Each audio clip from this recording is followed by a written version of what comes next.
Hello, my name is Thomas Haynes, and today I'm going to be talking to you all about skin cancer and all of the different things that surround skin cancer, from how serious it could be, all that kind of stuff. So, I'm currently a student at UMGC, and just a few classes for my bachelor's. So, um, let's hop right into it. I'm going to be relating this a little bit to the state I'm from. So, I'm from the state of Wyoming. And just a little bit of introduction on myself. So I'm currently in the U.S. Air Force, Master Sergeant, have about 2 years left. And my current position is I oversee family health services here on the base. And I'm currently studying biology as a minor. So that's why I'm taking this class. So in this presentation, we're just going to be sharing a little bit about some awareness and education about skin cancer. So in Wyoming, we have long, bitter winters, and that pretty much lasts 9 months long. So when summer hits, everybody's really anxious to get out to the lake and to spend a lot of time in the sun. So because of that, we get a lot of skin cancer patients in this state. I'm going to be talking about the types of skin cancers and their characteristics to watch for, and then some protections that you can take to make sure that if and when you do eventually get skin cancer, you know how to take care of it. So we have a significant risk factor in the state of Wyoming. So 50% of the state of Wyoming are light-skinned individuals, and they get sunburn annually. So melanoma is responsible for 75% of all the skin cancer deaths in the state of Wyoming. And we record about 130 per year, which is, considering we have the lowest population in the United States, that's something we could really focus on. So we had the fourth highest melanoma death rate, 24% higher than the national average. And in my own family, we've experienced skin cancer. Um, And I'm sure that most of you probably know or have known somebody who has had skin cancer at one time. Maybe they had to go see a dermatologist to have it treated. So it's actually a lot more common than individuals give it credit for.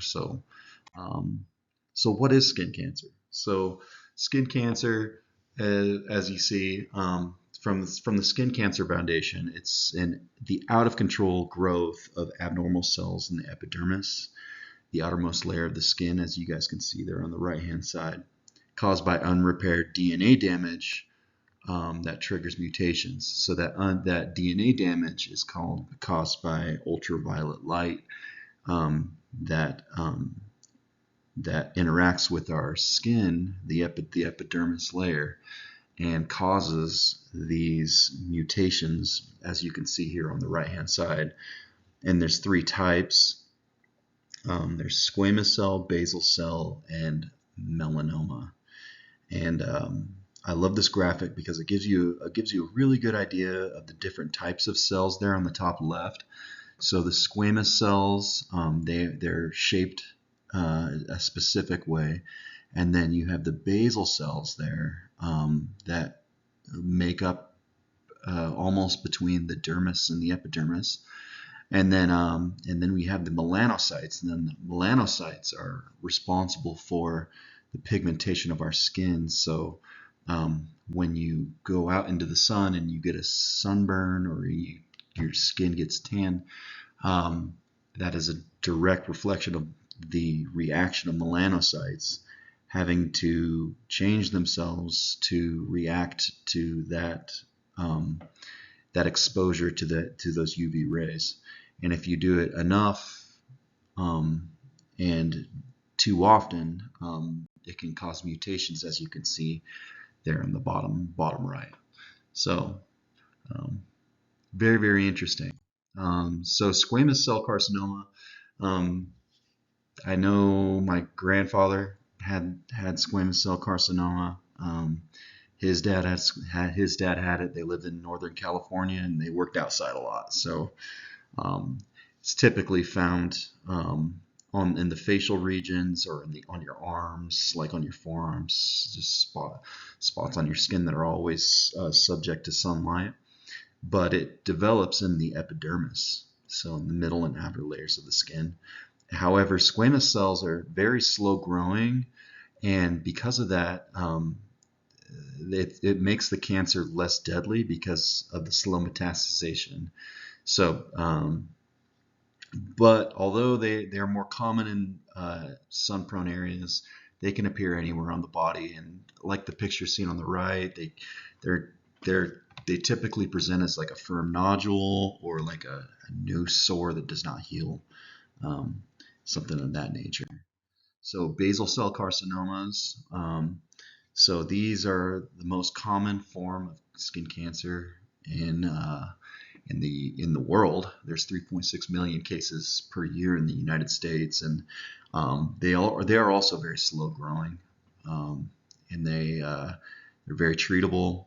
Just because of the nature of these cells, they just do not spread very quickly. And they appear as this picture kind of shows as red sores, patches, pink growths, and they may, as you can see by this picture, they may crust, they may ooze out or bleed. So yeah, very treatable though, if detected early enough. And yeah. So melanoma, this is the most deadly form of skin cancer. Um, and the reason why is because the metastasizing is so quick. And it's also, if I could go back, if you can remember the photo of the skin layers, you would be able to see that the melanoma is actually, it can actually spread pretty close to the bloodstream, um, which makes it very deadly because then it can very quickly spread. It develops in cells called melanocytes, and as I described, these cells are responsible for pigmentation. So it's the least common type of skin cancer. However, like I stated, it is the most deadly. So if you find a new spot on your skin or changing color, size, shape, and you want to get that checked out immediately, especially if it's very dark, kind of like what you see in this picture here. So um, signs, symptoms, risk factors. So obviously we've kind of covered that a little bit already with the descriptions. But one thing I want to cover from this is the ABCDE. It's a very common acronym for identifying skin cancer. So asymmetrical, border, irregular, color uneven, diameter larger than a pea, and evolving. So um, skin inspections is going to be the most effective means for you to identify and get these cancers caught because they present right on the skin. They may be kind of subtle at first. So like if you have freckles like I do, they may kind of blend in with other skin characteristics that you might have. But definitely if you are the type of person that uses tanning beds or if you go to the beach all the time, you're going to want to make sure that you're always getting your skin checked, both by yourself and then annually, if not biannually, by a dermatologist. Defense against skin cancer is pretty self-explanatory. So avoid direct sunlight. Um, uh, the illustration right there is gold. So there's lots of different things you can do. You could stay in the shade. You could wear long light clothing. If you don't want to do that, you could use sunscreen. Um, there is no age or gender limitations for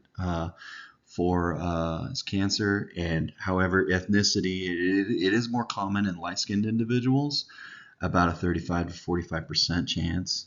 However, dark-skinned individuals can also get it as well. So, yeah.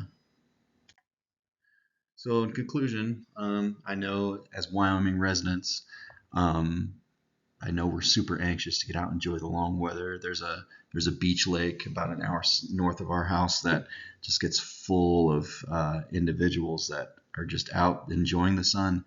However, you can do that. You just have to make sure that you're educated on the risk that you're